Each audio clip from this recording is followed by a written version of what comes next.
wants to say. I'm awake. All right, and we're live. I believe that face you just did is the first thing people will see. Hello, everybody. Tonight we are talking about Harry Potter and the Cursed Child, which is my pick for our book of the month. And over to Mel. So much for running things. It is your own fault for changing your name to something starting with B.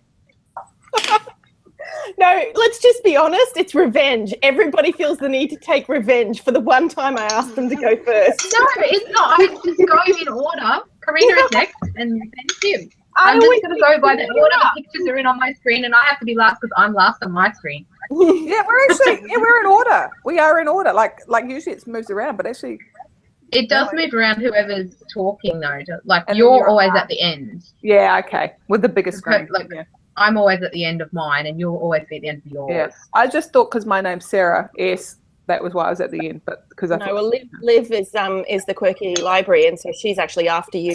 So she should be after me. Okay. Yeah. You're just used to expecting her to be before you because of her name. All right. I should have actually come up with something to say. So I didn't actually end up rereading this. I didn't have a chance.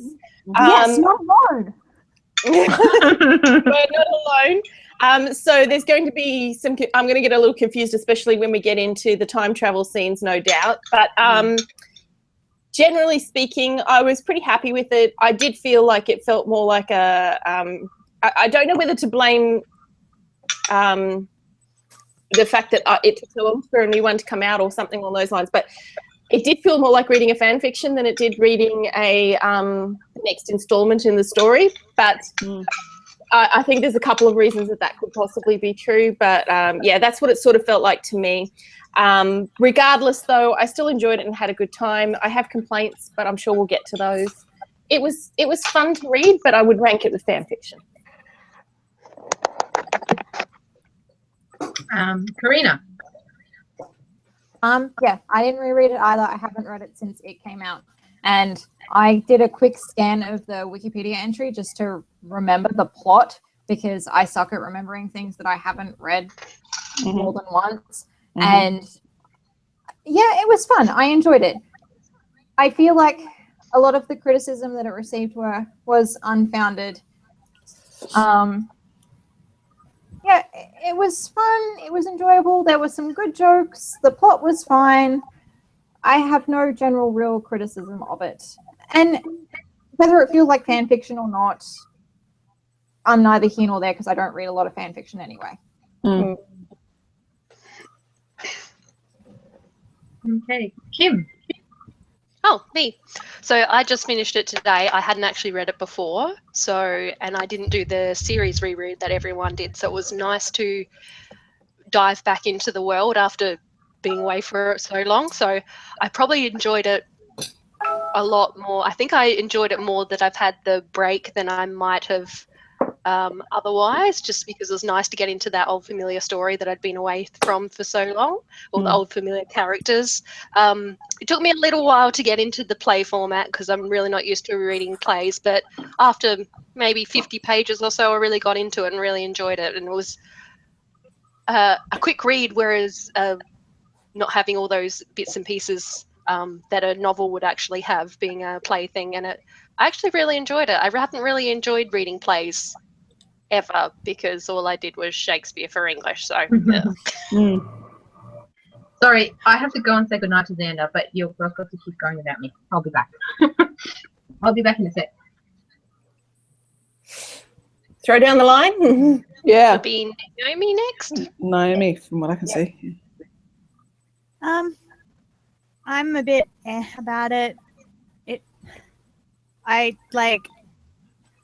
didn't feel like it was the characters that were written about. Like, I know we don't really get a lot of information about any of the kids, but Harry and Ginny and Hermione, they don't feel like the characters that I grew up with, and I'm just a bit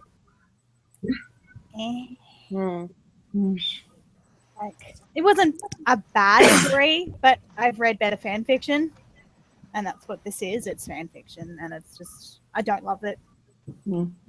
Like I don't hate it, and I don't think it's a bad play. Like I think it's very well written. I just didn't enjoy it as much as some people seem to have.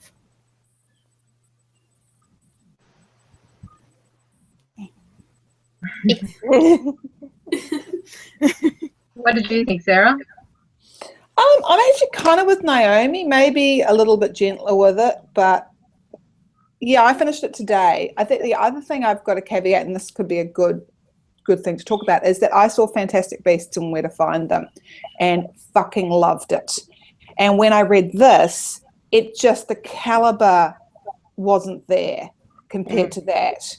And I can imagine that perhaps for, and I'm not trying to put words in your mouth, but I wonder, and this is a question for Mel and Karina, if you read this before you saw Fantastic Beasts and maybe you enjoyed being back in that world before that had come out. Because I suppose it's, I guess my interpretation is these are both written for a visual medium. Admittedly, movie is much more visual. So that was a lot of not talking because it's a lot of it's played out, you know, with the activity. And in the stage play, you are kind of stuck. So there has to be a lot of chat.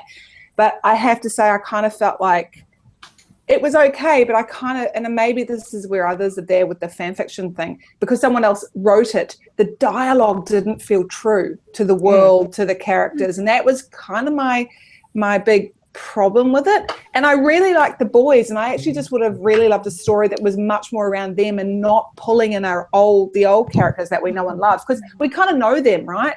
And I was actually disappointed every time it kept coming back to Harry or Drake or Ginny. I'm like, no, I want to be with the boys. So I thought there was such potential because of their relationship. And I mean, there was drama there because, you know, he was in the other, got into Slytherin. I felt there was so much potential for the story without having to bring everybody else into it.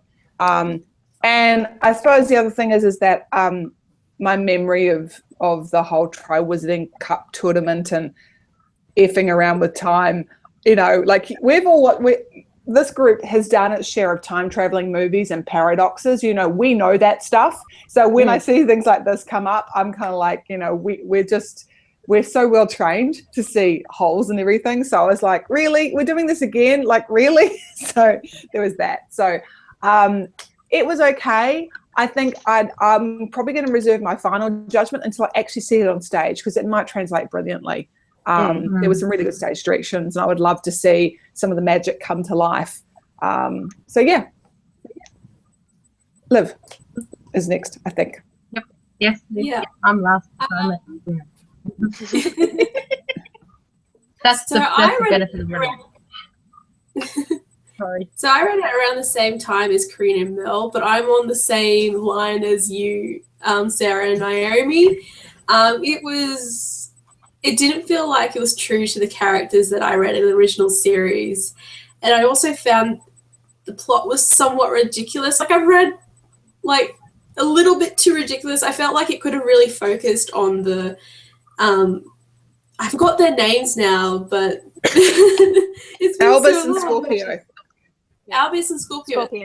Scorpius. I really liked their relationship, and I felt that they could have really worked on that.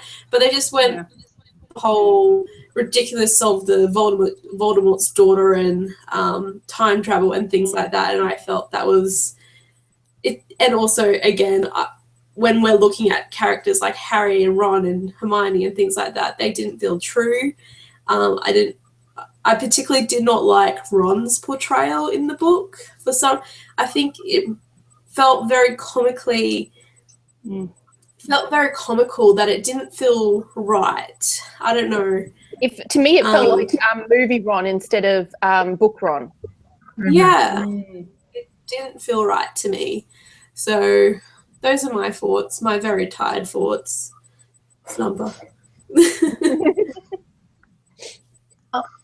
Maybe one of the odd ones out, but I really loved it, and I know there's probably a lot of factors that go into that. Like, I didn't do the Harry Potter reread, so I hadn't read any Harry Potter in a long time, and so a lot of it was, I'm just so happy to be in this world.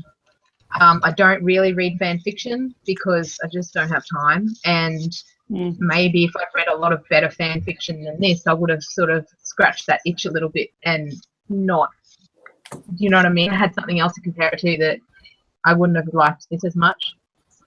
I did watch quite a few after I'd finished reading it, like video booktuber people talking about why they hated it, and there was a few things that people came up with that I went, yeah, okay, you have a point with that, and there was a few things that I was just like, yeah, that didn't worry me at all.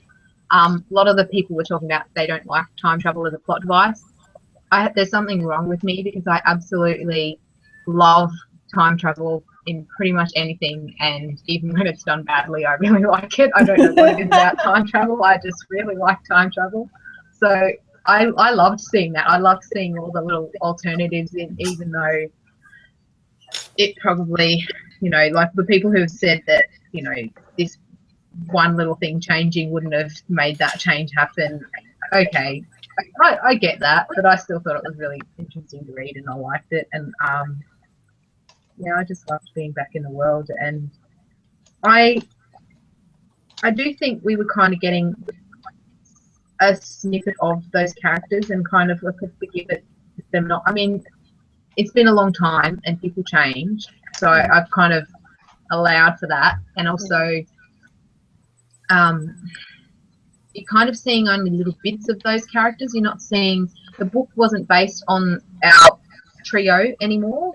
You know, that whole book wasn't based on them, so you weren't seeing that their character development throughout the whole thing, so you only saw little snippets of them. So I guess I'm forgiving a lot of things, but I just really liked it, and I can't really tell you why.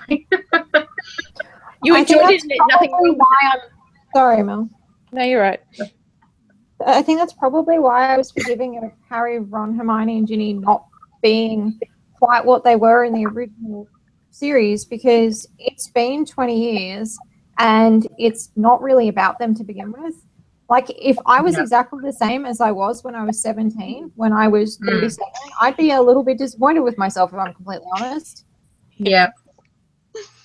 And there was, like, I did see, and we're probably going into things a little bit too quickly, but I did see one of the reviews that I watched was saying in particular that the scene with Harry and his son, when he says to him, oh, when he says, oh, I wish you weren't my father, and he says, oh, I wish you weren't my son, and the person was like, Harry would never say that. And I'm like, you say shit in the you know, people say shit in the heat of a moment that they, you know, Harry would never have meant that, and you could tell from the second it was out of his mouth that he didn't mean it.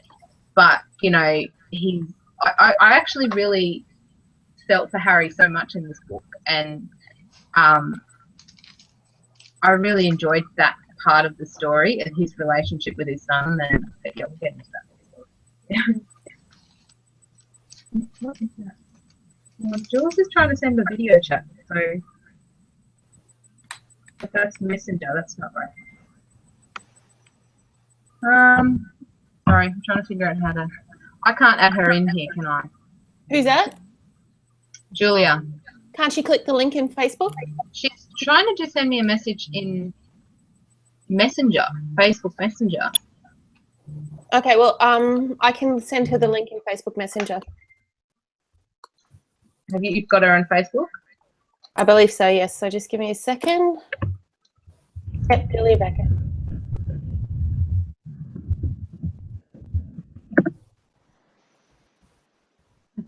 Do a video call through Facebook Messenger until just now. All right, I've sent it to her.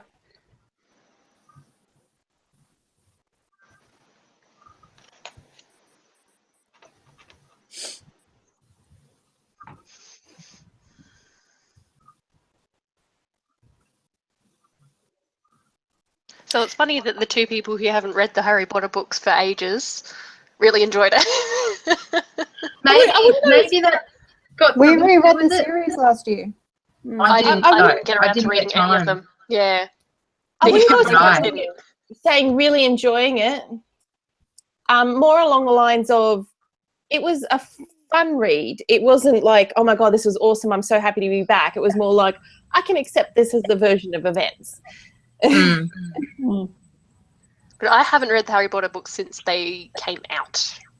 Yeah, I don't think I have either. I've reread a lot of the earlier ones, waiting for the later ones to come out, but I don't think I've read any since book 7 came out. So it's been a long time, and I think that probably does make a difference. You know, just I'd say so. Like, I've just been like, I forgot how much I liked, liked this world. But everything that those people who said that didn't like it said about like preferring it was just the boys that it focused on. I totally agree with that. Like there wasn't anything I didn't agree with. It was all of those things were exactly the kinds of things that I would have preferred from the book. Yeah, and I don't think we didn't say we didn't like it. We just said it just wasn't like, it was like a 2.5, 3 star. Like it was great to be back, but like I'm just speaking for myself. I kind of felt the same from Naomi and Liv, but you know they have their own voices. I don't think we hated it. We weren't going, oh my god, we're through to the wall. It was just like, yeah, this is okay, but it's not. It's not going to be the same. Yeah. I just saying that like Kirsten and I enjoyed it more than you guys did. Yeah. Yeah. I think the way it's written is part of it. Like, I think that perhaps if we'd gone to see it live, we might have been more enthusiastic. And second of all, I think the change of perspective does a lot too, because you read Harry Potter and you're in Harry's head the whole time. This is third person. This is omniscient. You don't have that insight of being inside someone's head and hearing their voice, and that then changes very muchly how the story works, because not only do you get the boys' story, but now you get the other story which is happening with the adults from their perspective, not from a child's perspective. And that's a very different thing for this storyline.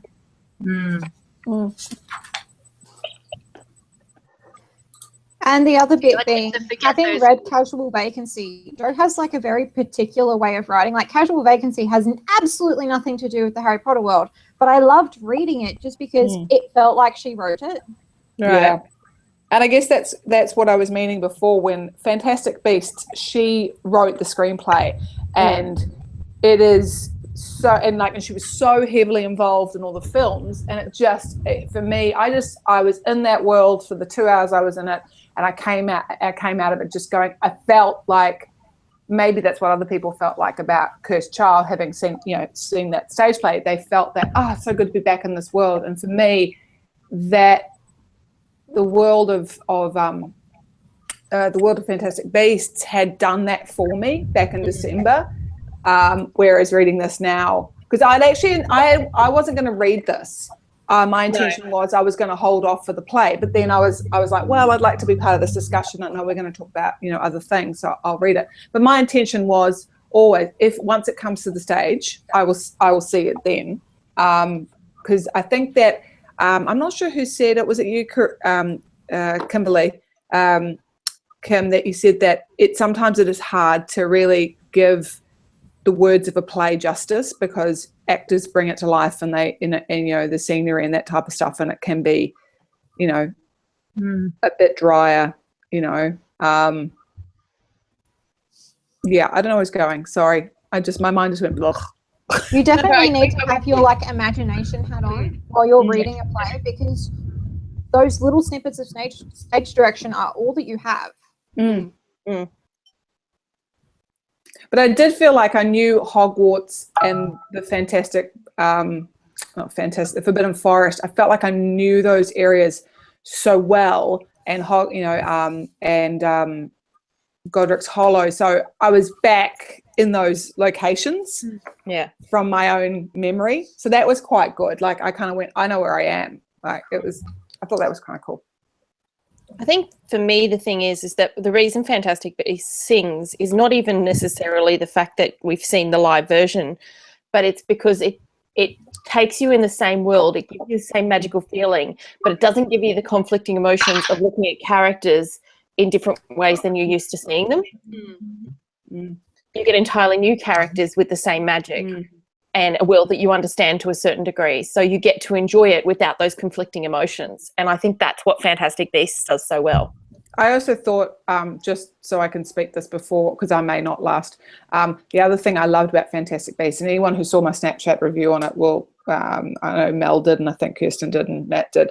Actually, Dot, I think you did too. Yeah. Yep. And you all kind of texted me to say that's exactly how I felt. Is I felt like it was written in a way that was almost adult-like it wasn't a children's film, and it didn't, and it I loved because there was so much grey in it, right? There was no, which was always hard in Harry Potter, in fact that, you know, and as you grew older, is that whole kind of thing. It's not black and white, you know, it's there are lots of people trying to just do what they can to save their own asses or just get out of things, and people change the tune and that kind of thing.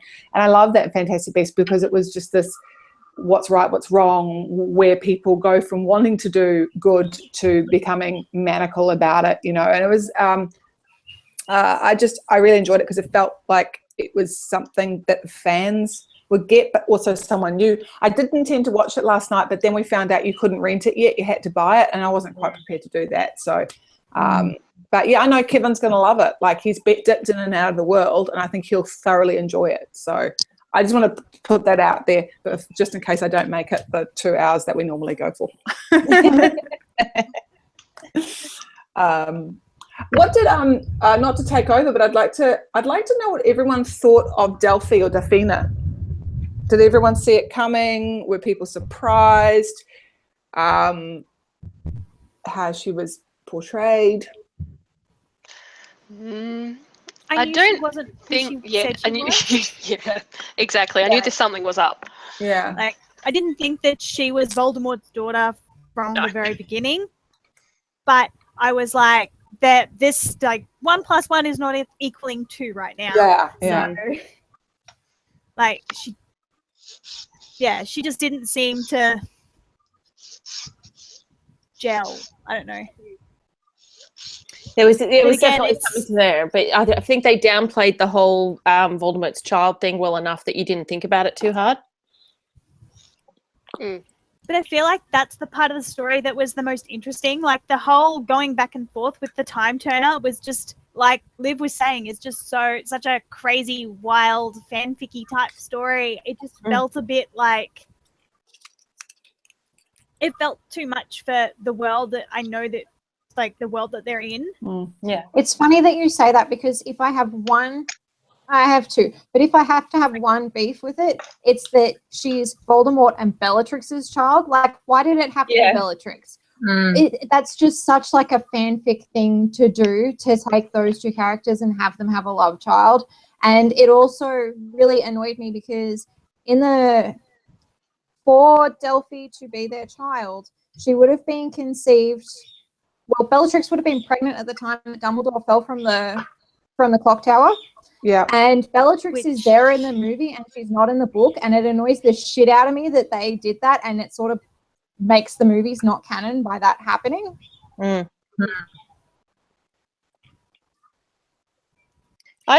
found, for me, I was like, I would have preferred if the story was around a new bad person rather than having to be the offspring of Voldemort. I was like, there's other types of evils in the world. And that's particularly a fan fiction-y type thing for me for that reason. The time travel as well, the way the time travel was done more so than anything. I quite enjoy time travel stories when they're done well. But this one, for me, it had that comical, silly element to me that I was like, this feels fan fiction-y. But add in the Delphi element, and I was just like, that's fan fiction. I kind of was like, what anything against fan fiction? I love fan fiction. See, for me, it didn't make me think it was fan fiction-y. It made me think of, like, when a TV show like Stargate or what would be another good example? Oh, the weird episodes. You know, when they go, we're just going to do a little bit of a crazy episode, and I have always liked, well, X-Files have done it, and Farscape had some really cool crazy episodes, and I always loved them the best, and I kind of saw it as like the crazy episode of Harry Potter, if that makes sense. And I just loved it for it. Like, I loved it anyway, even though there was a bit in my brain that's going, this is pretty stupid, and I was like, shut up, I'm enjoying this. You know, that's what it was. That's something that I don't know if others feel that was what was kind of missing, was the funny laughter. There were so many moments in the books that I burst out laughing, you know, funny things and funny quips, and again, and I didn't laugh. I think it was maybe one time I laughed.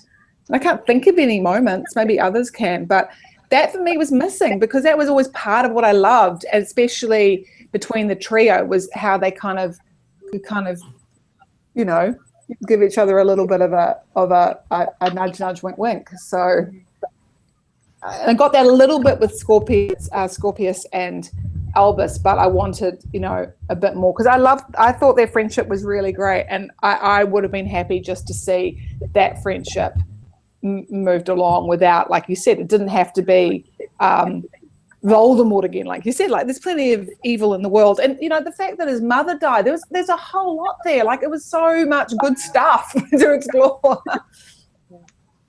I just want drama, like lots of lovely family drama, just not ridiculousness. I think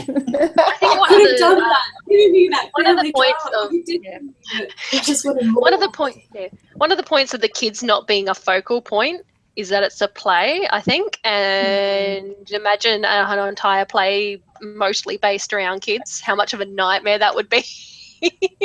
Yeah, but did you look at the cast? In such big parts? Yeah, but they're not child actors.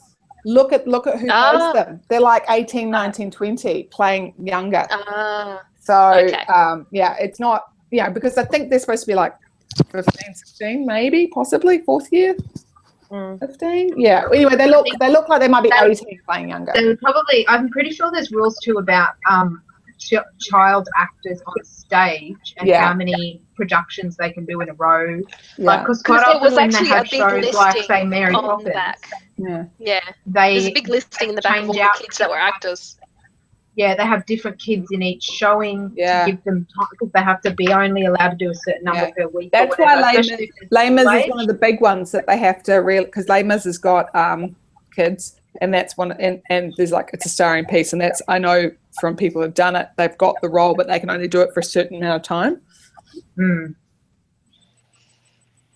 I've got to say, though, lots of props to the concept of them doing it over 2 nights. Like, that's sort of a revolutionary style thing. And oh, really? Is that what they did? Yeah, that's why it's in 2 parts. It's not intermission. It's that they go for 2 nights. Oh, really? There's a part 1 and a part 2 where they both have an interval. Yeah. Yeah, I was going to say it did read very long for what should be like a 2-hour play. That you're right. Yeah. Oh, great! What a great idea. Yeah, I thought that was really good, like as a concept for how to fit in as much content as they wanted to fit in, basically. But by the same token, let's talk about the ridiculousness of the witch on the train. Trolley witch. I love the trolley witch. I love it. I liked that too. It was ridiculous, but I liked it anyway. I was just, what? And then they managed Why to did she got spikes for hands? If at least it had been effective, I would have been okay. But no, we don't know about this, and suddenly there's a thing, and then they're still able to escape her without any particular planning at all. I was like, come on. How effective is this trolley witch? And I got really confused as well, because the way it was written at first, I thought they climbed out and just found themselves back in the carriage. And I thought, now that would be clever magic, that you can't actually, that's what I thought it was doing. And I was like, now that's clever. And then it turned out that wasn't it at all. And I was like, I think my idea is better. I like your idea a lot. I was like that, it's bewitched, and that every time you climb through a door, you're in the same carriage and you can't escape. Yeah. That would have been cool. The trolley witch thing on the roof kind of reminded me of the Polar Express. I don't know if you guys have seen that. Is that the one? That's the Tom Hanks one, right? Yeah. But that was kind of what I had in my mind when they were on top of the train, and I did kind of go like I saw a BookTube thing about it, and people were saying, oh, this is a school, and why would they do something like this to kids that are just trying to get, it's a bit extreme and blah blah blah. And then I was like, yeah, but do they remember all the shit? Like, don't go into the 4th floor. What was it, the 4th floor corridor or something? Because you might die. Yeah. And actually, the whole thing that they went back to the Tri-Wizard Cup, right? And I do remember thinking, like, you know, like it was highly likely that those kids could have been killed the way they keep setting their things up. And they put their like loved ones down underneath, and everyone was panicking because they could drown. It was like really, how much were people thinking? I think the wizarding world takes a lot more risks than regular people, because most things don't end up to be that life-threatening, actually. Like, I got flattened by it. That's all right. We'll just fix that up. That's fine. Yeah. Hello. Hello. Am I? Hello. Hey, Oh, somebody hear me? Yay! You're in. And can you see my video? Oh. Yes. Yeah, I'm going to cancel this one. I had it on the PC and the phone. Now I've cancelled it. Yay. No. Yay. I've got working on my phone. Yay! Sorry to interrupt. Hijacked. All right. It was interesting listening to you all, though. I didn't know that the play was over 2 nights either, and I thought I'd read all about it before. So it was interesting to hear that. And I think that would make a difference to how you watched it. Like, I don't think I'd like it, to be honest. No, well, you'd have to have 2 nights in a row free. Yeah. So, you know, for most people, like, well, for people with kids like me, you know, like, you got to get 2 nights in a row of babysitters so that you can see this one play. Yeah. I know it had it in 2 parts, but did they have it night after each other? I thought it was separate. They did like a was it part like 1 and 2. Oh, was it like, you know, you Deathly saw one Hallows part and Part then like 1, 6 Part months 2. Yeah, later, I you thought see it the was other more part. Deathly right. Hallows Part 1, Part 2 stuff. Ah. I don't know for sure, but I do know that when it started, it was one night after the other. I'm pretty Wow. sure you could do either, like you could go see them on the same night, or that you could go see them one night and then the following night. Like in a couple of Oh, weeks. okay. Yeah, that makes Okay, sense. that's cool. Maybe you have to buy the tickets for both and you get to choose when. Who knows? Yeah. Yeah, I Good think. way to get extra money out of people, isn't it? Well, there's that side too. Both buy 2 Yeah. tickets to go and see one play. Yeah. It kind of read that way too.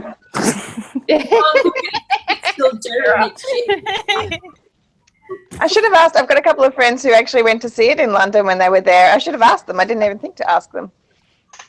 Wow. Yes, you should have. I would have loved to do I will that. now, and I will get back to the group. So we haven't heard yet from Matt or Jules what you guys Yeah, let's hear. Let's hear what Yeah. they think. So what are we doing? Sorry. Just What did you general think? thoughts?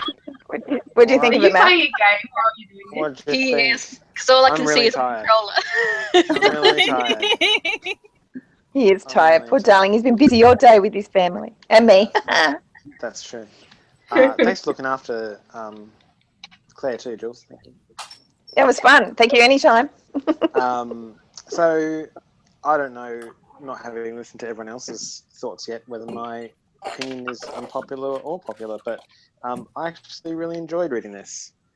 I had a lot of fun revisiting the Harry Potter world and reading those characters in an older, time point in their lives, and in some cases in alternate universes, and sort of one of my favourite subgenres in sort of the SF world is like the alternate history kind of thing, and looking at that kind of stuff. So that was very appealing for me as well. It wasn't quite the same as reading like a full-on, novel, but that's just what it is. So, it was more, I guess, dialogue-driven probably than you might get in a novel where there's a lot more setup and world building, but you're kind of coming into a world that you really know anyway, I think, so that's not as much of a problem. But overall, yeah, I really enjoyed it. I laughed a lot out loud at it. Thought it was really funny. So yeah, I had a good time. I liked it. Yeah. Well, I didn't as much as I wanted to. I wanted to like it more than I did. So I actually found it quite annoying that it was so dialogue driven. And I understood why. Obviously, we knew it was a play, but it actually frustrated me a little bit because you want more out of it. So I had to stop thinking about it a lot like that and have to really think of it like I was watching a play. And that took me just a little while to get out of that I'm not reading a novel sort of thing. And so that made me, and also I wasn't really a big fan of the characters, the grown-up characters as much. Like I just didn't think Ron sounded as much like Ron, particularly Ron. He was the worst one for me. I was like, really? It just didn't gel with me as much. And yeah, I did really like Albus and Scorpius. I thought that was a nice friendship, and I like that relationship. And yeah, and again, I just came in before when you started talking about Delphi, and I had that whole thing through the time thinking, yeah, she's not quite who she says she is, but I didn't really know what was coming. So, but yeah, overall, I think I was a bit on the fence of it. I wanted to like it more, and I just didn't enjoy it as much as it was. It just didn't feel true enough to me, I guess. So, to the original. But my son read it and he loved it. So he was happy. He's just finished the whole other 7 ones. Andrew loved it. So that's good to know, because we've got a copy in our school library, and I haven't noticed it being borrowed, and I've wondered whether it's a bit more adult than the other books. And I sort of went, well, I think one of the things that I liked about it was I kind of went, I read most of the Harry Potter books. You know, I was older reading them, but I'm the same age as Harry Potter. Okay, yes. So he was born in 1980, the exact same year as me. Yeah. So when reading this book, he's like my age, and I kind of liked being able to read a Harry Potter book where I was the target audience almost. Like and I identified with his character more because, you know, he was at the same stage of life as me. Whereas when I was reading the books originally, I was already at university when I first started reading them. So I didn't get to do that growing up with Harry Potter thing. But now I kind of feel like I'm almost doing that. Like I'm like, now we are at the same age. I don't know. I kind of like that. See, it's funny that you say that, because Emma Watson is exactly 3 months younger than me, and obviously the other two are slightly older than me. Like, I'm exactly the same age as the actors who played them in the movies, so I really grew up with them. Yeah, no, I was also I was well into my 20s when I read them. But I remember seeing everybody like absorb it. The first two seemed to come out at the same time. I don't know if that's true or not, but maybe in New Zealand it seemed to happen that way. Yeah, they did here. Yeah, it did here. We were working in the books then. Hey, Maddie. Yep. Were you in already? Yeah, when they came out, they first came out together. There was not even a huge delay between number 2 and 3, because it I really agree. wasn't popular for a while, and then it sort of went mega, and then they released them very quickly, and then there was the wait until number 4 came out. That was I remember the big wait. It was like everyone was like, "Oh, when's number 4 coming out? When's number 4 coming out?" And it was ages. Agreed. Yeah, I agreed. I remember that, and the hype around that release and everything that went with it. Gee. Yeah. Well, when I first read Harry Potter, I'd never heard of it. Like it was a children's literature university course, and the tutor said, "There's this book called Harry Potter. It's really, really good. You should all read it." And I'd never ever heard of it. The 4th book wasn't out. I think the 3rd book came out just after I'd read the 2nd book. And yet, really, like, I'd mentioned it to a bunch of people and said, "Oh, this book was really, really good," and nobody had heard of it at the time. Yeah. So it was kind of, you know, one of those things, and it must have just been so. Like, by the time the 4th one came out, everybody knew what that book was. Whereas when I first read it, like, I wouldn't have even come across it unless I'd done that subject at uni. So. Well, we had a librarian tell them about us, and it was like a week after the 3rd book came out, and we were at library. It must have been in like year 4 or something, and she was like, "Here's this book series. They're starting to get a bit popular. Some of you might be interested in borrowing them." And it was like just after the 3rd book had come out, and no one had heard of them.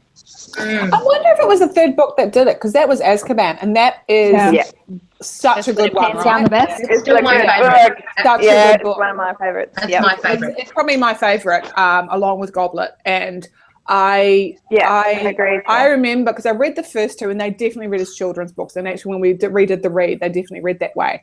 And then, that 3rd book. And I remember I could not put the 3rd book down.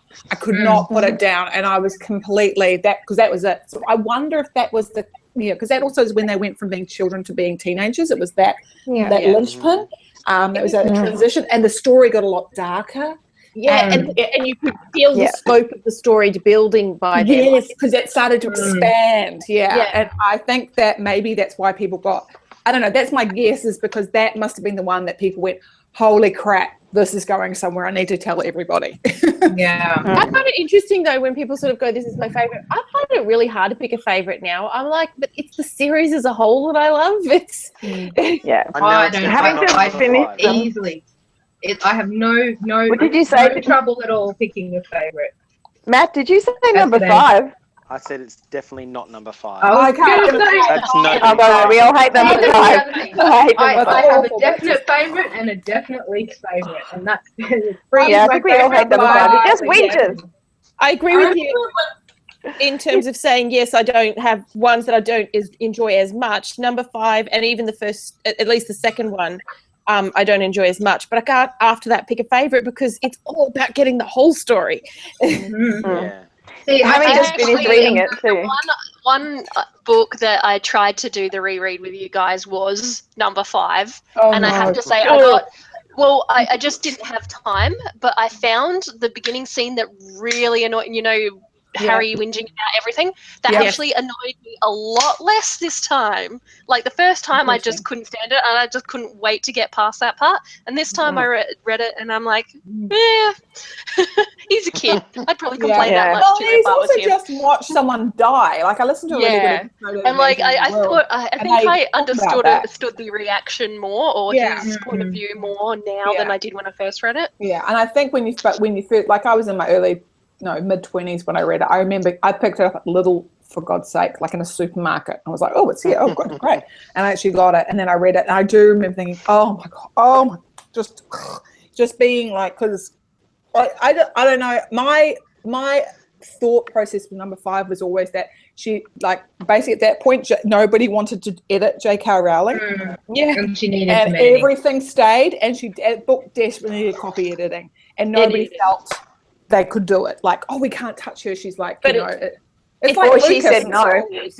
I also feel though that it's an important book because of the fact that she did give him that angst in reaction to what he'd been through. And I was like, it was never going to be a popular book because he needed to have a negative reaction. He needed to not be the happy, joyful person anymore. So yeah. But having just finished the series again, sorry, Kimberly. So yeah, just finished it again. Like I think 6 and 7, you feel like it's you need those books. Like it's really interesting going back, and this was only the second time I actually had read the whole series, reading them to my son, and like it's so cool to read them knowing what's going to happen. And for my son, he didn't know what was going to happen, and just the way you read Snape's story and things like that, I really enjoyed that. So 6 and 7, I can't choose between. I love them really both as well because so much happens in them, and so much of that story coming together. And so much happens just in that last book. Even like the Deathly Hallows, we don't even really find out about. You're just like, and Andrew just kept asking, what is it? And I'm just like, you just have to wait, just wait. But it was so good. I really enjoyed them. Yeah. So she feels like she wraps it up really quickly though. Yeah. It gets intense once the battle starts. Yeah. But yeah, it was good. I highlighted some things to bring us back to the play. I thought this was cool. Who here has seen Westworld? No. Not yet. Not yet. Oh God. Okay. Well, that's homework assignment number 1 for the AA Roundtable. You all need to go watch Daniel Westworld. said that last night that we had to watch that. My husband told me last night. Yeah, we're gonna watch this. Yeah. He's Well, watched I'm trying to not pirate things. you can buy it. We bought it. We didn't pirate it. Matt, we bought it. Bought it? Yeah. I'm not going to take money. I don't want to pirate things, but I'm not buying it. I will pay a subscription service to watch it, but I'm not. Well, that's a hard one because Foxtel, but Foxtel, it's HBO. It's got Foxtel Go, and he's put it on it's on my PC in the lounge room, so I can watch it on there. Yeah. So, but Matt, you. I know it's like one I desperately want to watch. Yeah, and you need to watch this for the roundtable because I'm going to talk about it. I'm going to put a whole big. There's going to be homework, people, but it's fun homework. Okay, so but so nobody here's seen Westworld. No. Okay, then I can't talk about this. Episode 7. That's it. Okay. Well, I can't talk about this first bit, but I will bring it up in the AA roundtable once you've all seen it. I did think so. Did anybody else think with the time turner with Scorpius, like he didn't occur to him, and I did think whoever the writer dealt with it later. Like it was almost like, oh, that's why. But it was like, why didn't he try and go back and save his own mother? Like he was focused on this person he didn't even know because he'd seen, you know, I was like, that doesn't ring very true. You know, we are human after all, and he's watched his mother suffer. As you know, like obviously, you know. At what point did she die? Like how far? They're at was school. It a recent thing? Sorry? It was a couple of years into school or something. Yeah, a couple of years into school, but she was never very well. From what it was always like, she was just downhill because they always talked about it. And then they said later, you know, Draco says she was frail, that she basically had a blood issue, like you know, like hemophilia or something. I don't know, but I was gathering something like that. But that's still something you could have, you know. They mentioned it was because of a curse further up the family, and it so it was a magical. But do you know what I mean? Like I was kind of like, I thought, is he that? Well, maybe there's nothing good of himself. Maybe there was something to do with the way that curse thing happened. That there was nothing you could have done. You know, like it'd be like saying, you know, like if it was haemophilia, go back in time and fix someone in your family that died of haemophilia. Well, it's a genetic disease that what could you have ever done to save them? You know what I mean? Like, I know, but we didn't find it. I don't know enough about it to. Yeah, but we didn't find that out right till the end, and that's why I was kind of like, okay, that's a bit like. But I remember reading it and going, he seems to be jumping on board because he's just lost his mum, and this is an opportunity to go back and try and like let her know or save her or have more time with her. Or say something to her. Yeah, that would be more realistic if he couldn't save her to go back and. You know, tell himself to spend more time with her or. You know, something, you know, I don't know. I just kind of was like, it kind of felt at the end, they're like, oh, just in case you're wondering, this was why, but it never came up for the, you know, I don't know. That just kind of didn't ring very true for me. And maybe that's because, again, it wasn't as well written as someone like J.K. Rowling would deal with something like that. But I did really like this point, which was where Ginny said to Harry, you know, people always think something about, you always think about the really big things, but you're heroic in really quiet ways. And I really liked that. I thought that was really good. And it stuck with me because I thought that's probably a lot of what I remember from the book. This is the big moments, but actually it's the small moments. The trio are heroes to each other for different things, the quiet things. And I, you know, and how supportive they are of their friends. You know, that's why people like, you know, Luna and Neville are just so loyal, is because, and Hagrid, you know, again, like they just were always so there for him. And then that's heroic too. So I really love that because that rang very true to me. I don't know if anyone else remembered that. I loved that scene, and I also loved what it did for Harry and Ginny's relationship, because in the books you don't really get it. I mean, the movies are worse. You don't really get a huge amount of them together to kind of go, well, are they going to have a happy marriage? You know, what have they basing their relationship on? They haven't spent a huge amount of time together, and it kind of made you go, she gets him, and I liked that. In a way that nobody he would ever meet after would, if that makes sense. Like it actually in some ways makes sense that he does end up with his best friend's sister, who's seen him, grown up with him, like he stayed at their place because he's not this untouchable person. She knows him as a human. So that is very true, because I always remember thinking, oh, okay, but then it made, like, I actually thought it made quite nice sense in the books, and that he kind of fell for her finally. Like she had always fallen for him, but that he finally kind of went, you know, this is a person who sees me as me, and that will never happen with any other person. I thought that was really nice. And that thing was really good. Right, that she did say, like, there was points to the story, so she does have that moment where you can see that. So you know, he has thoughts like the way that J.K. Rowling wrote it. You have those, like Harry has those thoughts about how everybody always sees him as the chosen one or blah, blah, blah. And Ginny doesn't. So, yeah. Which is really nice. I think it was before you came in. It might have been before when Matt came in too. We were talking about that Kim and I really liked it a lot, and we were the ones that haven't read it since it came out, haven't reread the original Harry Potter books since they came out, and we're wondering whether there's a bit of a correlation that, like, because you read them recently, yeah, and you didn't really like this that much, and no. And Matt's the same as Kim and me. I don't think Matt's reread any Harry Potter since they came out either, and it'd be interesting whether that, you know, we've had such a distance from the books that it's just like, I don't care what it is, it's more Harry Potter and I'm happy with it kind of thing. Whereas if you've read the books more recently, you've got that comparison to make you to go, yeah, it's just paling in comparison. Yeah. Yeah, true. Yeah, it could be, I reckon. I'd say that would have definitely had a factor if I hadn't have read the books recently, for sure. Like, and I did like finish book 7 and then read that. Oh no, I was actually reading it while I was still reading book 7 to Andrew. So yeah, it was difficult. I think that would be a factor. If I hadn't have read them recently, I probably would have enjoyed it more. I believe that does correlate.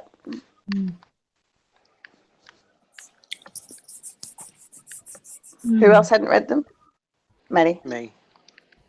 I haven't read all of them. But you liked it. Yeah. All the people who didn't do the reread or didn't reread recently absolutely loved it. All loved it. Oh, okay, that's and everyone else was either meh, or everyone else was sort of all good. That's okay. That's okay. All good. Yeah, good, nice. I thought it was fun, but I thought it lacked the depth of the original series. That doesn't mean I gave it 4 stars on Goodreads. Yeah, I was looking at you. Everybody gave it 4 stars. I'd be more 3 stars. So did Andrew on my behalf.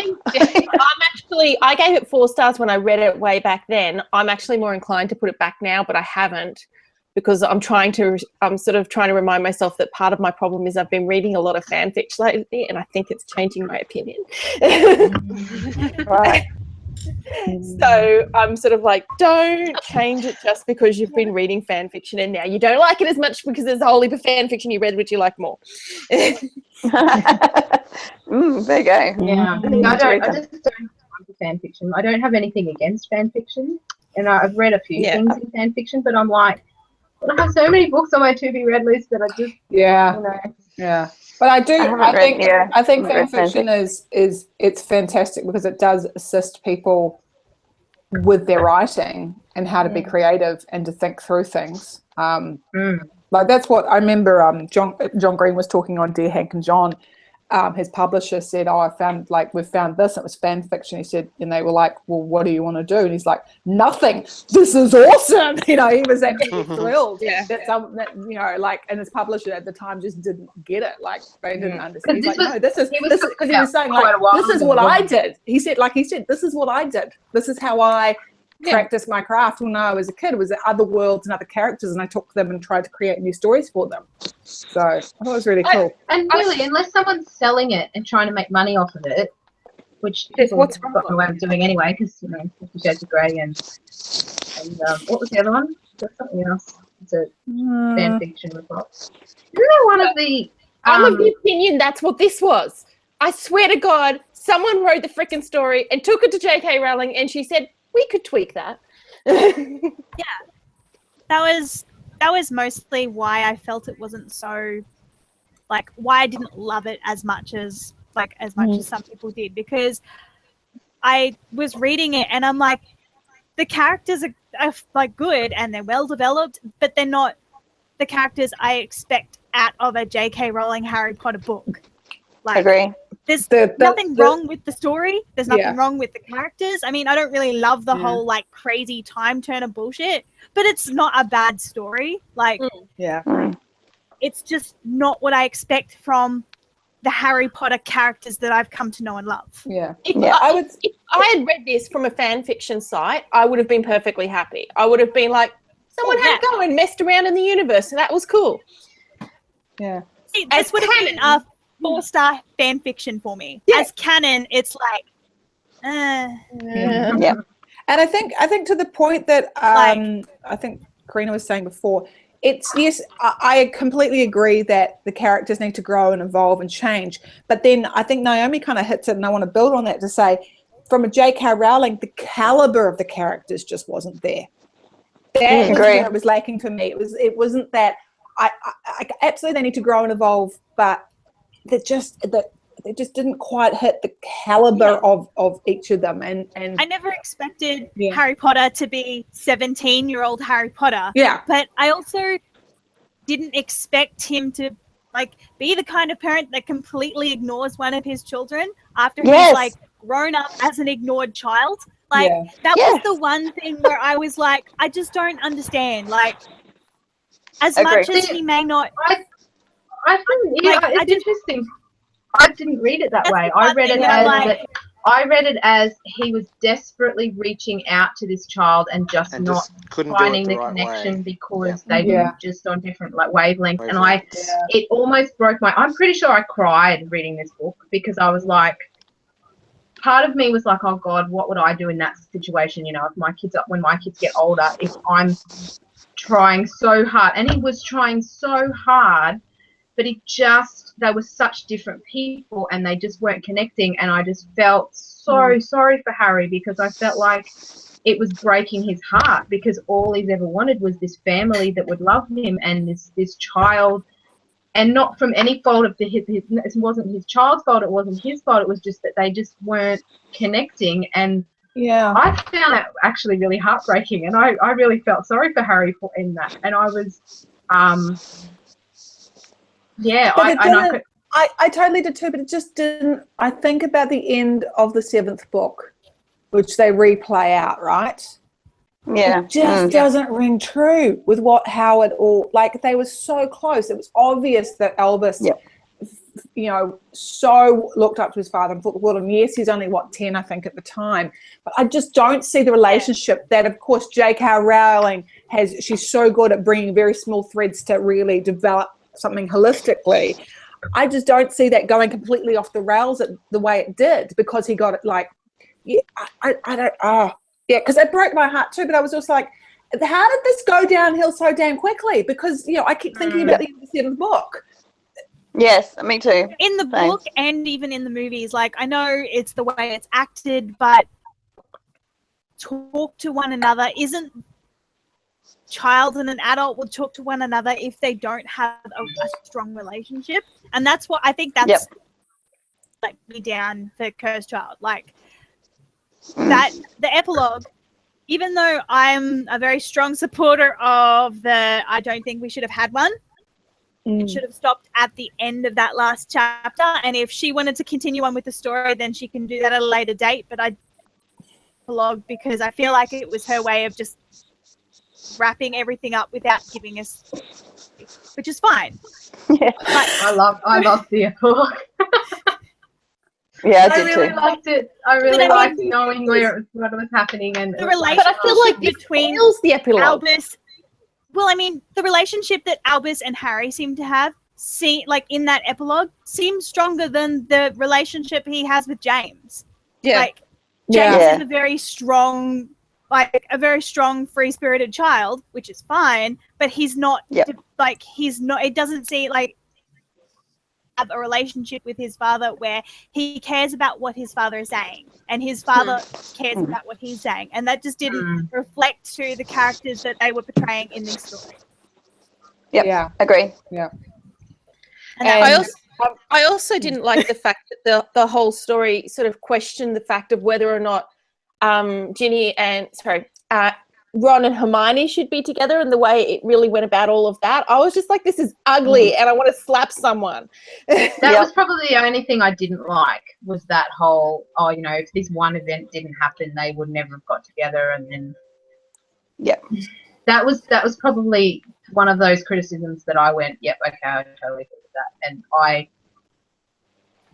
liked the rest of it enough to kind of, for that not to ruin the book for me, but I did not like that kind of side to it. Yep. No. Didn't like. And also Hermione like with the whole thing of the time turner going, oh, we'll just keep this. I couldn't see her doing that either because she's so No. Real breaker. I'm glad that didn't ring true for other people. Yeah, it didn't ring true for me. I was like, I was like, she is such a, I mean, sometimes she'd bend the rules, but I think she'd be, yeah. Plus, I was a little confused about how they all were outlawed, like when it was quite clear she was given one in no, school. they were all destroyed at the end of the war. No, I got that, but I didn't understand what it was suddenly like. Because they didn't want someone going back and making Voldemort win. So that was at the end of the war when they got rid of Voldemort. They got rid of the time turners so that no leftover Death Eaters could go back and, because really it wouldn't be hard then to that do. just puts a hole in the whole like thing. It's like, oh, we've got this time turner. We'll go back and save a couple. Like, well, we could have gone back and saved like that whole thing on Voldemort never have gotten there in the first place, or all that. Oh, and actually, that doesn't make any sense at all. That doesn't make any sense. I don't know. I'm just reading too much into this it. time turner wasn't like the technology time of the time turner turner is wasn't a even good supposed to idea. exist. They said that the furthest you could go back with the current time turners, like the ones that existed already, was like 5 hours. Which makes sense, right? Oh, okay, so they were building on them. Okay. Yeah. And I kind of just figured it was like a Doctor Who thing where it's like crossing your own timeline is bad. If you try and do it, bad things will happen. And everything that you ever know. So the good guys don't generally do it. The bad guys might try it because they don't care, but the good guys aren't going to do that. And, But I like the kind of complexity and the part where it makes your brain go, but what? When you're reading, I like the time travel thing where it sort of doesn't make sense, but it's fun anyway. I felt like it was just a way to go back to the original books in a way. Just like, oh, look, see, there's something you're already familiar with, and we're going to take you back there so you know exactly what happens here, and then we're going to change it on you. So as a plot device, which I didn't really appreciate. And it felt lazy. It felt lazy. Yeah, lazy. That's a good word.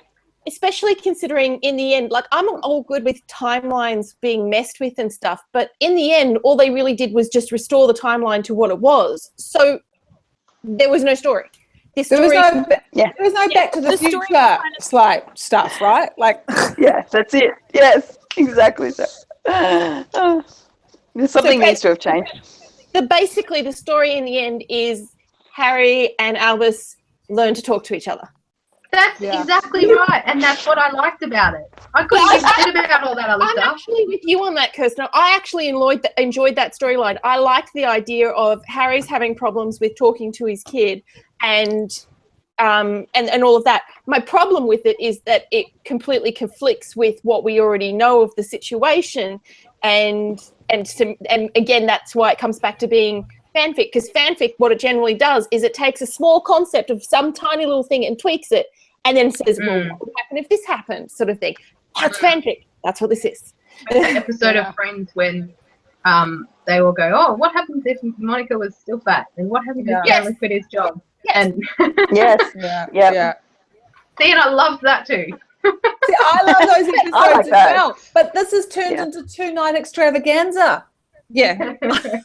And even in those cases, right, it's just it's a case where those storylines always end up as neutral again at the end, right? It doesn't have a lasting effect. This is canon. Yeah.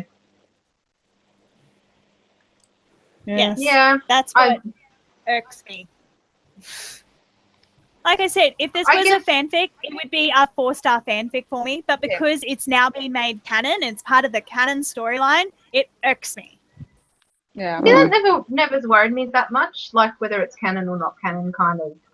I'm just ignoring it as canon. I know that Matt got like really, really upset when all those Star Wars books that he read were now no longer canon. I've got so much time spent in other people playing in someone else's universe that I don't have a problem with it. You did not say that when this first happened. No. Come to accept it now. He's grown as a person. Can I explain what I just said? I didn't say I didn't have a problem with Disney cancelling that. I said I don't have a problem with people playing in the universe, as in other writers, other creative people creating their own works, derivative based off of the George Lucas. Yeah. And I guess I kind of don't really with as canon, even though they say it is. It wasn't written by her, so it's kind of like.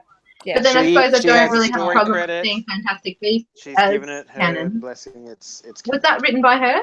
Yes. What? Which one? Yeah. Fantastic Beasts. Yeah, she Oh, had yeah. a lot more to do with Fantastic Beasts. Yeah, Yeah, which she- shows. It definitely It shows. does. Did you guys It get to does, see it? definitely. Yeah. Yeah. Kirsten, did you see it? I saw it. but- Yeah. And- Yeah. Yeah, good. Yeah. Yeah. Did you see it, Jules? Yeah, I did. Yeah, I took Andrew to see it. He loved it. So Yeah. he really liked the Grindelwald thing. So we saw it before we'd finished reading all of them. So then when the I Grindelwald know. thing came up, he was just like, That is awesome. oh, that's Grindelwald. So he was still reading That book is 7, I think, at the time. Yeah, because I have to admit, I got as far as I think book 3, possibly 4 when we did the reread. And then I was like, oh, 5, I can't face 5. And then just No. but when I saw the movie, I was like, I so want to reread book 6 and 7 now. I was like, I want to go Yeah. back and find out, like, you know, and I just really liked Yeah. I liked that. Anyone I've raved about this. I'm hoping it'll stand up to how much I enjoyed it, because I don't know how much was also like, it's a Friday and I'm not at work and I've stuck my kid in the next day of childcare and I'm going to the movies, and whether that all kind of have a better day. And Yeah. I'm just like, I'm a middle-aged woman in the movie theater on a Friday on my own, and I don't fucking care. This rocks. Yeah. No, Yes. yeah. I love it. So It's I'm not good. sure how much is like that, but I did love it. And Oh, I watched it recently. I loved it as well. yeah. It's a very beautiful movie as well. Not Pretty, just the yes. story, Yeah. but it's very beautiful. Cinematic. And that, It to had me, the is- adventure feel. yeah, and it had that. And what I think is so great about it is, and we've talked about it before with other works that do it very well. It's a bit to what Matt says. It's playing in the universe without, like with little touches that kind of, you don't have to know you don't have to know the Harry Potter story, but anybody who does, there's nice little, I guess, shout outs or, to that, but it's not necessary. Grindelwald's in it, which I think is really interesting, but again, you don't have to know anything. And in fact, I think the whole way she wrote that, as in, it's quite great, because what he originally wants is actually quite interesting and different take on things, but he goes sort of off the rails with it, like a lot of people with their ideas. They get fanatical. That's the word I was trying to look for. He gets fanatical about it, instead of trying to, see where his ideas might need to grow and evolve. So I thought that was really cool. And I loved how the character who was powerful but didn't, it was just good. It's just so good. And I loved all the creatures. And I love the sisters. And I just loved it. I'm really looking forward to seeing it again. Yeah, me too, actually. The boys have watched it again. Well, Nicholas watched it. Daniel got a copy from somewhere. I don't know whether it's good or not. But they watched it. And Andrew watched it again like the week after we saw it at the movies. And I was just like, watching it without me. Because we actually missed the first 5 minutes of it, because for some reason we were late coming into the cinema, and I think I got the times wrong myself. I think it's all my fault, and so we missed the first 5 minutes, but it didn't ruin the story. Like we picked it up really quickly. It was fine, but I really wanted to go back and watch the beginning again. And Andrew, that's why Daniel found a copy, I think, because he said, I found this, and he goes, good, because I didn't see the beginning. And so Andrew's watched it, I think, 3 or 4 times since then, and Nicholas has seen it too, my 9-year-old, and they love it, and they keep talking about it. I'm like, I really need to make time to watch that myself again, because I want to see it from the beginning. So I think the thing is that they did a very good job of doing an adult story that could still be watched by children and then enjoy. Yeah, Andrew loved it. It was really good. It was just, and as I think, as I was saying before, the caliber, it was just, I really enjoyed how different the characters, and they felt very fleshed out. Like I loved the aura. I've forgotten her name. I've forgotten the name. One of the sisters, but she just, you could sense things about, like she was complex without having to say it all. You got through her actions, and it's just really, really cool. Beautiful. Yeah. So well done. And Newt, he was just so gentle and I loved him. And he's just loved him. Suitcase of awesome. Sorry. Yeah, Suitcase is awesome. What? Love the Suitcase. Oh, the suitcase. Yeah. Sorry, Mel was so excited I couldn't understand what she said. It's okay. Something awesome. At least I I didn't. something is awesome. No ranting. No, I didn't say rant. No, I'm saying at least I didn't rant. There's still time. Oh dear. Yeah. There was one last part in the book that I highlighted that I thought I'd read out because I thought it was basically where they were talking about, maybe I'll go there and it might be a bit easier. Can I get there? Okay, cool. So where Harry's telling Albus about his names, and I kind of felt quite red, of course, because Luna's named after Luna Lovegood. And he says, those names you have, they shouldn't be a burden. I thought, holy shit, have I just put a burden on my daughter? I was like, fuck, no, you know, and they were like, you know, Albus Dumbledore had his trials too, you know, and Severus Snape, well, you know all about him. They were good men with huge, which I really like. They were great men with huge flaws. You know what? Those flaws almost made them better, which I did feel was all very true to the story, which, and again, with Fantastic Beasts, is to say nobody's, you know, has all the answers and people make mistakes. And I did think there was some good bits with Harry and the Dumbledore stuff in this that I think almost was like stuff he kind of thought over the years but was never dealt with because he never got the chance to kind of say, why did you put me through shit? Like, why did you do it? Like, that was, and we've all said, like, why do it that way? And I think it was kind of like to say, I'm not sure I did make the right choice. I don't know. I didn't know what to do, kind of thing. I thought that was really, that was quite good. And it was obvious, like, of course, in book 7, that, you know, Dumbledore said that he had great flaws from, you know, his relationship and the hangovers that he had in that. And yeah, so I thought that was quite good. Yeah. What was it else?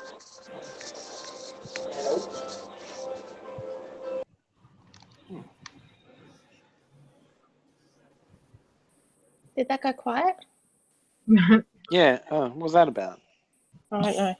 Okay. Sounded like Jules elevator has music. muted her thing. Yeah, maybe sorry, I that was is- talking to Dan. Sorry. I thought it was Sarah saying something and then stopped, so I'm not sure. I did, because there was a plane. And I had nothing to say. And I was like, do I have anything else to say? No, because it's 10 o'clock and I'm really tired. I Anyway, thought maybe you just stopped abruptly. I thought Matt might have fallen asleep already because No, he's playing. Look, can you see him? He's playing a bloody computer game. Hey, guess what, Matt? My wine's empty. I will have to open a new bottle. Oh, that'd be terrible. Okay. I don't drink the whole bottle tonight. This was like half a glass we had left from the bottle from last night, by the way. We're not like... I know. Please, Daniel opened Wouldn't a judge you. Kirsten, you're amongst Daniel opened a bottle you're tonight. amongst friends. You don't need to explain your alcoholism to us. We're with you. Yeah. We've had a big I had a beer. day. I had a beer. That was my drink for this evening, which is awesome. As soon as Well, we got I drank home. this afternoon. That's why I'm so tired. I did afternoon drinking. Oh, that makes me made it here. Yeah, beer. They had drinks tonics, when wine. I went to buy food at Dreamworld. They had drinks, and I'm like, and this was like we had a fairly early lunch, and I'm like, I shouldn't have a drink and then go on rides. This is a bad idea. So I didn't. Plus, they were like, I don't know, $500 or something. Yeah. It cost us $50 for like Matt and I had lunch, and then we bought like chips and nuggets for Xander, and it was $50. Yeah. It was insane. And I spent $4 on a bottle of water, and we took 4 bottles of water. So just like we needed one more. So I spent $4. Yeah. Guys, is there anything else from the movie or books? Because otherwise I'll stop the hangout, the live streaming. Yeah. Sorry, everybody. You don't need to hear about our dream Right, watcher. that's okay. No, we get Oh, I sidetracked every time, Jules. You'll be. Yeah, this is normal. Yeah. Our motto is going off topic since how long we've been going? 2011 or something. Since Something really. crazy. I Yeah. just I wanted think to we say- did pretty well tonight, actually. We we're talked for quite a while. Definitely, Before we we're got- definitely on J.K. Rowling and Harry Potter universe, so that's been Yeah. Oh yeah, Fantastic Beasts Yeah. still counts. That's not sidetracked. Yeah. Oh no, that was said that we were allowed to talk about that tonight, so Yeah. I was excited. Sorry, I was just going to say one of my favourite parts of the book was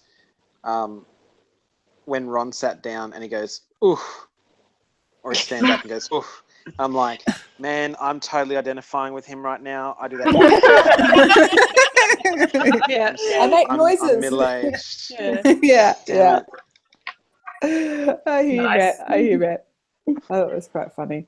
Oh, can someone explain to me? Did he end up taking over from his twin? From not his twin, but from the brother? Is that why he was? I got the impression that he was working for, or the Sound business. like he was running the show now.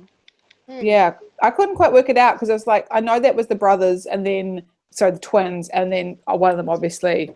I think he was sort of replacing Fred was Fred. doing that. Yeah, I think he was sort of replacing Fred. So it wasn't so much that he'd taken it over, but that he was working in conjunction with George the way Fred was. No, I meant taken over from his brother. Yeah. Taking his brother's place, become the new partner. In the business, Cool. That's what I felt like it was. Yeah. Which I wasn't sure that was, like, I thought that was kind of nice, but I also was like, I'm not sure that's what Ron would do.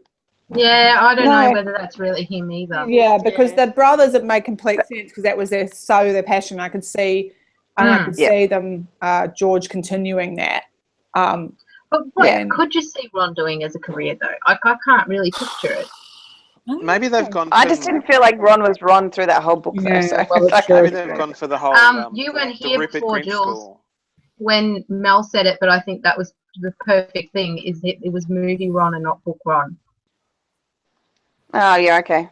Yeah. Well, you know what I mean? guess a bit. Yeah. Yeah, it is a bit. Movie I Ron guess does that's not, one way to look at it. Movie Ron definitely does not have the depth that book Ron has, and definitely goes for the comic relief of the movie, and especially early Ron, right? But later Ron is later Ron. I don't know. I feel like later Ron. Later on. Later on. Earlier on and later on. I'm sorry, I couldn't help that. That's funny. That's quite good. That's good. I don't know. It's comedic. Apparently, I'm Ron from the movies because I'm so funny. Blind. What about later on? What were you going to say about later on? The later on Ron. I do. Yes. Oh God, I'm too tired. This is terrible. He was definitely like, because I think about the movie Ron that was in the last the earlier Ron from the earlier movies, definitely more jokey and kind of going for the comedic thing. But the one from the later movies wasn't. Obviously was not as deep as book Ron, but I still like. Yeah, I see what you mean. But I was kind of like, do you guys watch the 7th one? Like, anybody? And the weird he was cranky. Yeah, he was really shitty. And actually, but he was really thinking. And you know what? I'd actually like to know what Kirsten and Karina think of this and what would he do. Well, I actually think he'd be a really great teacher. Yeah, actually, I could see him as a teacher. I think he'd be really good. And so, what would the Ron that we know do? I think he'd be an excellent teacher. So, but I didn't know. But what was he good at that he would want to teach? What would he teach? Like he wasn't really good at anything. He just scraped by everything. Social sciences, and he was good with Muggle studies. He could do Muggle studies. Muggle studies. Muggle studies. There you go. I've solved Ron's future career. But that's the thing. I don't think he was actually that bad. I mean, if you look at it, apart from Defense Against the Dark Arts, he and Harry do equally well in pretty much all the other subjects. Yeah. And so I don't think he was actually that bad at things. I think he was just an ordinary teenager. He wasn't very studious. Like he wasn't he wasn't wanting to study all the time. Yeah, I think the problem is that he just didn't want to study, that he wasn't bad at school. He just he wasn't studious, so he wasn't dedicated to getting good grades. Yeah. Which Fred and George were like that as well, but they turned out to be absolutely brilliant. So at their thing, at what they wanted to be. That's right. Yeah. But he was very. Too. We've only really seen through the books. We've only seen a very small number of what careers are available to a wizard. Yeah. So there's probably plenty of things that we wouldn't have thought of. But and probably heaps in the ministry as well. Yeah. Actually, one of my favorite things because I've been reading so many of the fanfics lately, they have them all doing different jobs and careers at different stages and all sorts of stuff. My favorite is actually that Ron turns out to be a really good aura and Harry hates it. Yeah. I honestly think that Harry would enjoy being either a teacher or a healer a lot more than he would being an aura. You're right about the healer thing. Harry would make, because I think doctor-wise, he'd be a great doctor. So he'd be great as a healer. And I can see, and I think the same reason why I think Ron would be a good teacher is because his deductive reasoning is very good. So I can see why he would be good as an aura, because he's very good at reasoning. Harry kind of got to be a teacher a little bit. I think he'd enjoy the structure of being an aura, like, you know, in the police force and stuff. There's structure to it and things like that, and room to grow and work your way up and get promoted. And there's a hierarchy, which he's used to from the family. Yeah, you're right. He'd be quite good. Harry, do you remember Harry got to sort of do that, like, mentoring, teaching role in the Dumbledore Army thing when he was teaching everyone really good at it. And he really kind of, he really found his element. That role. He found his element, yeah. Like, I really think that he would enjoy being a teacher, although I do really think that being a healer would be something that it doesn't seem like from reading the books, but I think it might be something that adult Harry would enjoy. Like, it's something where he can protect people and help people. And, you know, there's a lot less like, I might need to die to do it. And there's still an education element to it as well, right? Helping people manage their own issues and how they, you know, and learning about their own, I don't know, I'm trying to think of the wizard world, but, you know, your own diseases and how to manage your health issues. And I think, you know, and good doctors are about teaching you to learn, you know, learn to do those for yourself. So I can see him being really good at that. It's true. Yeah. Speaking of the topic of careers, how do we feel about Hermione as Minister for Magic? What was that? What did you guys say? I said destined to be. I thought it was on the mark. I was like, oh yeah, that makes sense. I liked it. I think it definitely makes sense because she, you know, she does enjoy like that sort of like she like that's the kind of thing I can see her doing. But I could also very well see her being a researcher and, you know, doing that sort of vein of thing, like working university career kind of stuff. Well, not just that, but like even like working on ways to use magic to help with diseases that magic doesn't really understand yet. Like that sort of like. Right. So like you would be a scientist, medicine, researcher. Yeah. Should be bringing in Muggle medicine and working with magic to like create new sort of cures and sort of treatments for diseases that they hadn't seen before. You guys are giving this way more thought. This is awesome. That would be like a really interesting thing, especially with like how they said that Astoria had a blood curse. Like it could very well be that she just had some sort of like leukemia, but because they don't use any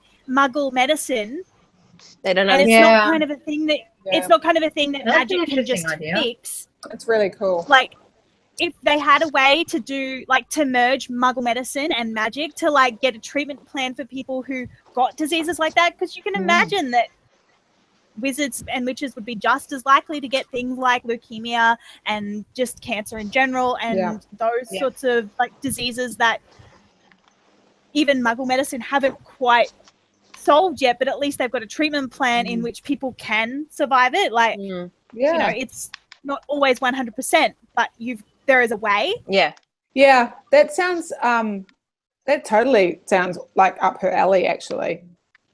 The other thing, I may have thought about this a lot. No, I was thinking you guys, you thought really a lot about what people should be doing. I think it's because in the books, we're never kind of exposed to very much. People either seem to work for the ministry or they seem to do retail or work at Hogwarts, right? But that's because your perspective in the books is Harry's perspective. You don't see beyond that. Yeah, but when they're talking about what they want to train to do, him and Ron are talking about being auras. It's like there's nothing else to talk about. Like, but that's because they're kids and they don't know that you know, maybe there could be other options out there. Yeah, exactly. You grow up and suddenly there are 1,000 jobs you've never even heard of. Yeah, all the kids that want to be firemen and, you know. Yeah, kids that want to be firemen or policemen or, you know, that's witches and wizards auras. Like, it's a similar sort of thing. It's the, like, you know, it's the hero worship type. It's the hero thing you can do when you grow up. Yeah. And I think the thing is too is Harry chooses to be an aura before the actual war happens. And I really find it hard to believe that after all of that he would want to. He would still want to do it. Yeah. I think I got the impression that he only really wanted that career because everyone told him how good he would be at it. Not that he really wanted to do it, but because everyone was like, look how good you are at Defense Against the Dark Arts. You would be perfect as an aura. And he kind of went, He'd also oh, be- okay then. And really good at like working on spells for new defense against the dark arts things, like new shielding spells and new ways to like protect things like schools and hospitals, and working on things like that. I think that he would find that really interesting, like working on ways to protect people with magic. I think Naomi, your great pondering on this is true. Like thinking about that scene in the Great Hall where all the dead are laid out.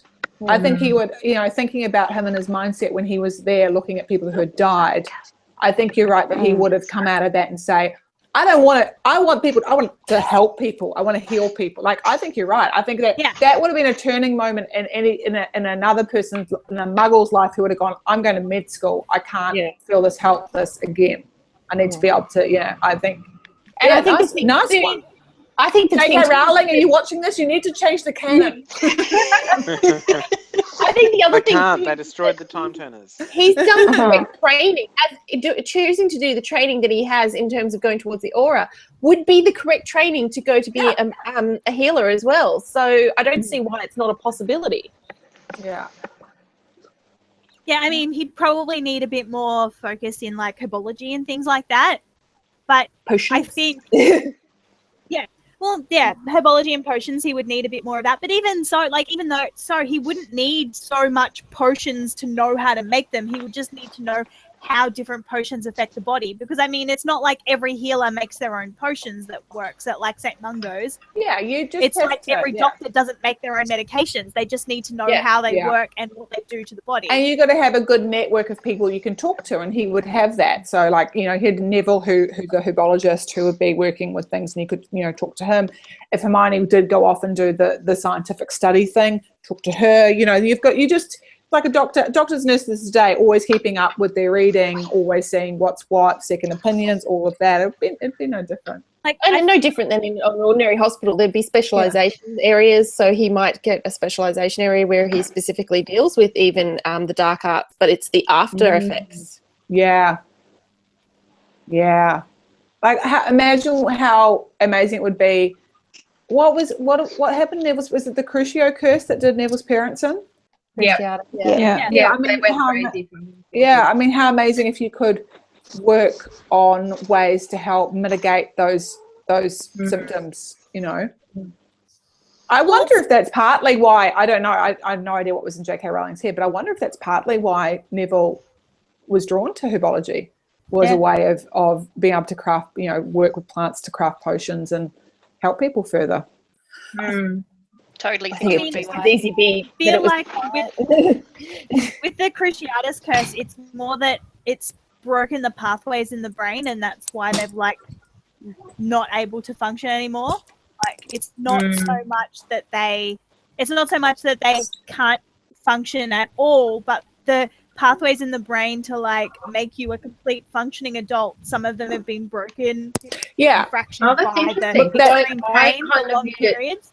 as a mental issue rather than a physical one. I kind of thought it was like a PTSD or something. I think it would be more of a mental issue, or at least a brain injury. I kind of put it down to kind of what you said, Naomi, in that, but that's why I was like, ways to mitigate it quickly, because like anything else, like it may, so my husband, for instance, he had tendons snap. When you don't fix those tendons, they just wither and drop away, and then you have to graft them elsewhere. If they had known what had happened, they would have actually been able to put them back together, and he would have, reused his tendon.